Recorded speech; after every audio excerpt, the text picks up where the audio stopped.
And welcome everybody to another edition of the GSMC Football Podcast brought to you by the GSMC Sports Network. As always, I'm your host, Kenneth, and it's great to have you guys here on this Thursday, July 25th. We have a lot to talk about on the show today. Before I get into that, just want to remind you guys, as always, to tip or donate and get your comments recognized, make sure to go to the following link. That is GSMCPodcast.net. Really helps the show, makes the show more interactive between myself, the host, and you guys, the viewers. Again, that is GSMCPodcast.net. And as always, it is displayed on the ticker at the bottom of the show segment down below. So let's get into what we are going to talk about today. So we're going to start off the show. We're going to recap episode 4 of Hard Knocks. We'll get into that, and I'll give you some of my takeaways from it. Then in the second part of the show, we're going to continue rankings, but now we'll be doing running backs. We'll talk about the running backs in the NFC East. We'll rank them. It's kind of going to be like running back groups. So just wanted to get into that. Then in the third part of the show, we'll talk about Aaron Rodgers and his comments on his trip to Egypt and just some more comments surrounding him missing training camp and things like that. So we'll get into that as well. Then in the fourth part of the show, we'll talk about Josh Allen and Brandon Beane, the GM of the Buffalo Bills, coming to Josh Allen's defense because there's some criticism of him being overrated. So we'll talk about that. And then in the final part of the show, I'll give you guys an update on the Steelers quarterback competition. And, it's just some things that Mike Tomlin had to say regarding that. Russell Wilson and Justin Fields. So let's get into the first topic now, which is talking about Hard Knocks. So, another episode coming and going, and, some of the things that happened in the episode, things they went over, the Giants actually brought in the top 3 wide receivers in for a visit at the same time. Marvin Harrison Jr., Malik Neighbors, who they eventually took, and Rome Odunze. And they basically ranked them with Neighbors as the top receiver, then Marvin Harrison Jr., and then Rome Odunze. So, and it was interesting, though, because towards the end of the episode, because, the draft is about to start, so next week we're going to see, how the draft goes. We know how the draft goes, but from their perspective, of course. Joe Shane and Brian Dable, they're kind of going over, different scenarios with Steve Tisch and John Mara, just how, things unfold. Because they weren't going to get the quarterback that they wanted. Because that was really, what they were going to do, but, the Patriots were not going to trade out of it. So they, they're kind of going over different things. Like if this happens, if Malik Neighbors gets taken, they could do this. They could, if they traded down with the team that wanted to move up, then they probably end up with either Rome Odunze or Brock Bowers. Because they were talking about, well, these teams could end up taking tackles because, the Titans and the Chargers both ended up taking tackles. The Chargers took Joe Alt, and the Titans took J.C. Latham with their first pick. So it was very interesting that they were going over that. And, of course, they liked all 3 wide receivers, but you only could take one. And it was either going to be Malik Neighbors or Rome Odunze because the Cardinals ended up taking Marvin Harrison Jr. So, but they really liked all 3. And, yeah, they came to the defense of Daniel Jones. They were like, Daniel Jones is the guy, but, they didn't want to blindside him if they did indeed take a quarterback if they had the opportunity to do that. I know that was mentioned as well. But they did bring up, because when they were talking about, maybe trading with the Patriots, they did bring up, the 04 draft. They had Ernie Accorsi in this episode, who was the GM at the time in 04 when they made the swap with the Chargers to get Eli Manning. But they did have to give up a lot to get Eli because Eli got taken by the Chargers, of course. That was one of the best QB classes of all time with those two and Ben Roethlisberger as well. So the Giants were not going to give up, an arm and a leg to move up to the number 3 pick. The Giants are being smart. And I know from other people's perspective, they feel like the Giants aren't. That's not what I'm getting here from at least my perspective from watching these episodes. I think the Giants have been smart. They're not trying to give up a lot. They're not trying to pay a lot for a certain player to come back. So I'm fine with what the Giants have been doing. The problem is the quarterback position, and I know, training camp has started, and Daniel Jones already in day one is struggling. So, but I mean, it's day one, so don't want to go too crazy, but just having to hear that already, it's just like, here we go again.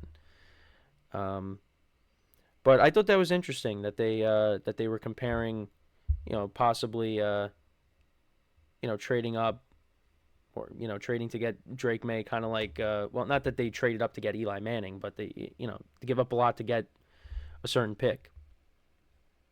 Of course, he did say that moving up for a QB is worth it if the team is confident in the player's potential. Now the Giants really liked Drake May, it seems, but I don't think they liked him that much that they were gonna give up a lot to get that pick. Because I think the Patriots said it was gonna take. It was going to take, obviously, number 6 and another 1 and then a 2 and a 3, I think, from next year. It was something along. It was a lot of draft picks. It was multiple firsts and then a second, a third. It's not worth it to do that. So the Giants are like, all right, we got to recalibrate and we're going to try to surround Daniel Jones with some more weapons. So, and that's what they did. And Joe Shane kind of went over, it was a Bring Your Family to Work Day in the episode. And he was kind of going over, who he should take, with his family. And they had, different things to say. His son was saying, oh, it's a no-brainer. He was like, take Malik Neighbors, I believe. Again, they also did a Doomsday as well. So if they didn't get Neighbors, they probably would have taken him if he was available. But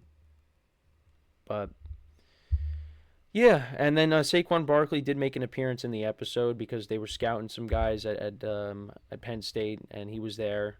So they were chatting up with him a little bit. Not Joe Shane, but the Giants, some of the Giants scouts were talking to him.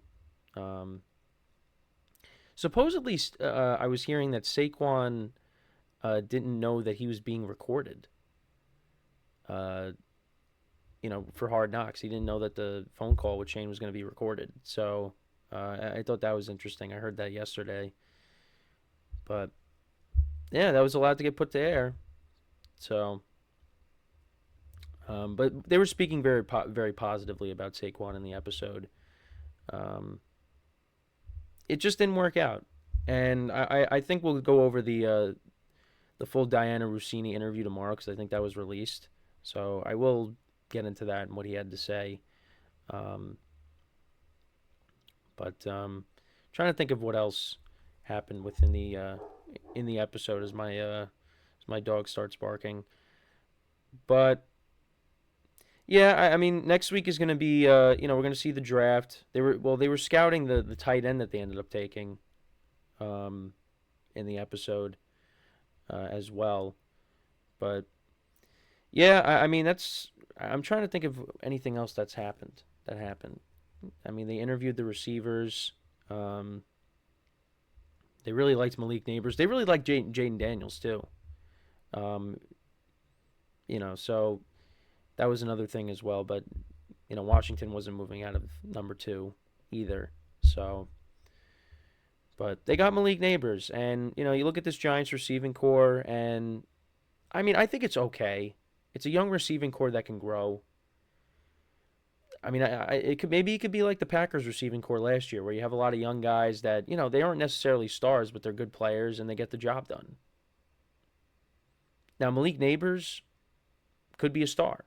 Wan'Dale Robinson was solid for the Giants last year. And then you have Jalen Hyatt. a deep ball guy. I mean, these guys can grow. It's just the quarterback position. That's the problem. And I don't know if they are. I don't know what's going to happen. But Daniel Jones, he's practicing. He's going to play week 1. He's on track to play week 1. And we'll see. I mean, he's got to prove it. He's really got to prove it if he's going to want to stick around and be a Giant. And I don't think, if you're rooting for him to fail, like, you may not believe in him, but don't root for him to fail. That's if you're a Giant fan, you want to see this guy do good. It's just, now it's 2024, and we're still going back and forth on whether or not he's the guy or not. But the Giants need somebody to play quarterback. So he, right now on the roster, he is the best option. But don't be surprised if we end up seeing Drew Lock or Tommy DeVito. So we'll see how the draft unfolds next week. Well, how from their perspective, and let me know what you guys think about the episode.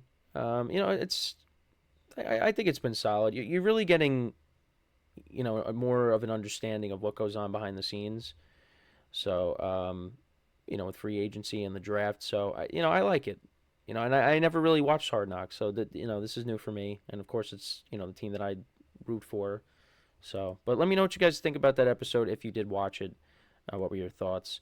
So we're gonna take our first break, and then when we come back, we will continue to talk about the NFC East. We will rank the running back groups within that division. So, with that being said, stick around, and we'll be right back here on the GSMC Football Podcast.